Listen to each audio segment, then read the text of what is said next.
Successful organizations achieve their goals not by chance, but by following a deliberate process known as management. Although modern organizations have originated recently, organized activity has existed since time immemorial.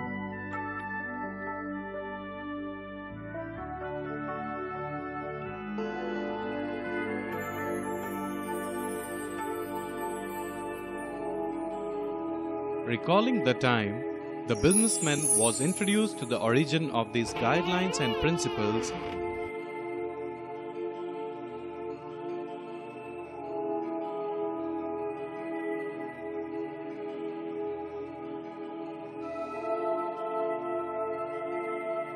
Management comprises of certain guidelines and principles which have evolved over a period of time, and this journey has been very fascinating.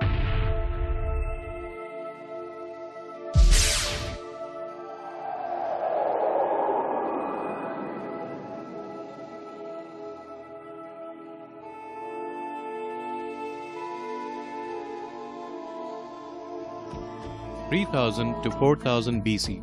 Early perspectives. Management is as old as civilization. You must have heard about the pyramids of Egypt. Have you ever wondered how they were built nearly 3000 years ago? As per the folklore, they were built by thousands of laborers transporting heavy construction materials from far-off places. It could not have been possible without some way of sourcing, stocking, managing supplies, and people. In fact, it is said that not even the sound of a hammer was heard in the villages in the vicinity of the pyramids.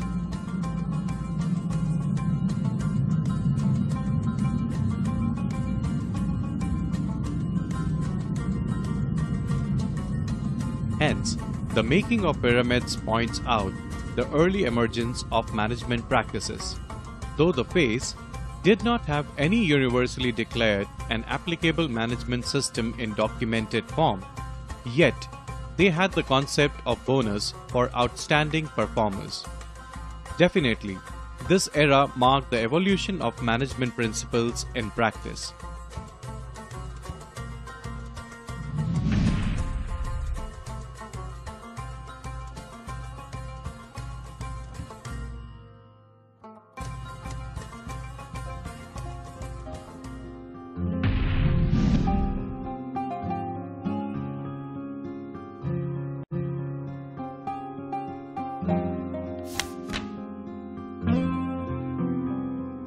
Late 19th century, early 20th century, classical management theory.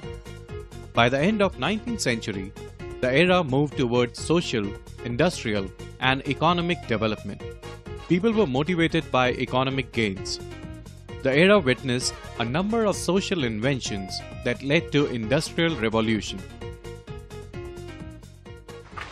Many socio-economic and management theories were propounded, which resulted in huge increase in production with decreased manual effort and time.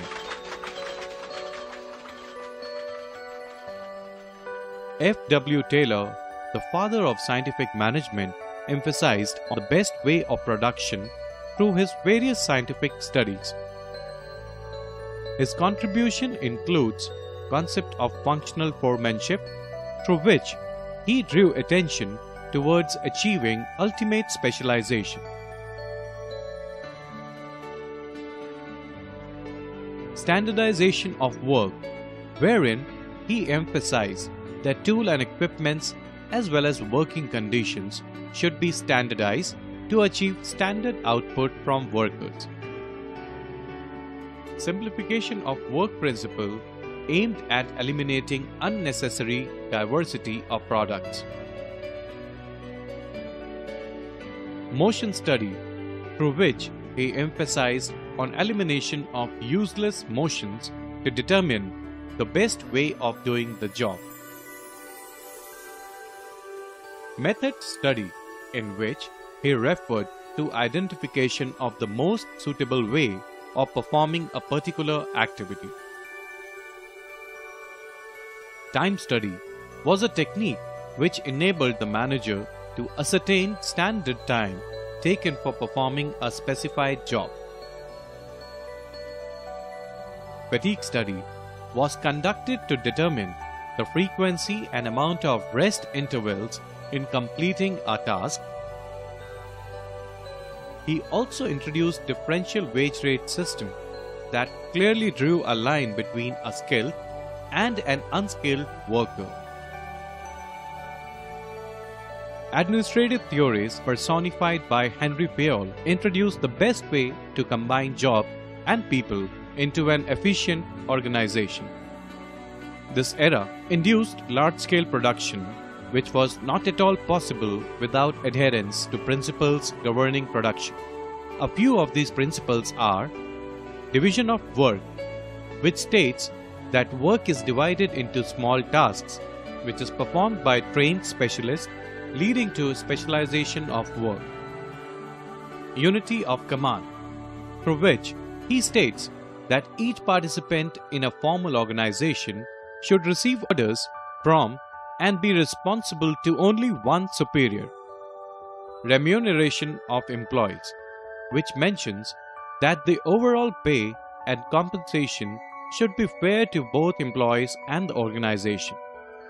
Scalar chain principle states that organization should have a chain of authority and communication that runs from top to the bottom and should be followed by managers and the subordinates.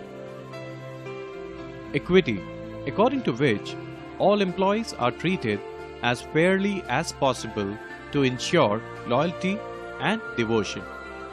Spirit de corps, which mentions that management should promote a team spirit of unity and harmony among employees.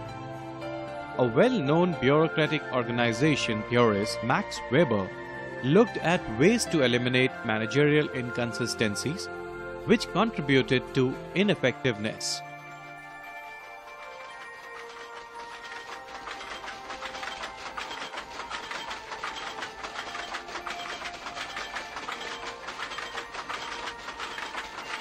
The management principles have evolved over a period of time through repeated experimentation and observation, which involved investigation of traditional methods through work study, unifying the best practices, and developing a standard method to be followed throughout the organization. While Taylor succeeded in revolutionizing the working of factory shop floor, Henry Fayol explained what principles should be followed in doing this work. If workers' efficiency mattered in the factory system, so did the managerial efficiency. This was the era of Industrial Revolution and factory system of production. Though production increased with the application of principles of management, misuse and overexploitation of these principles by capitalists deteriorated the working conditions of the factories and workers, such as place dimly lit,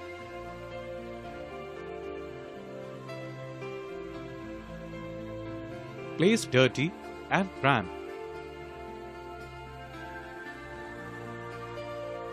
dangerous parts of machines not covered,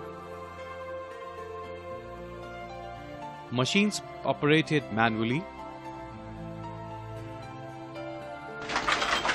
loud noise of machines heard.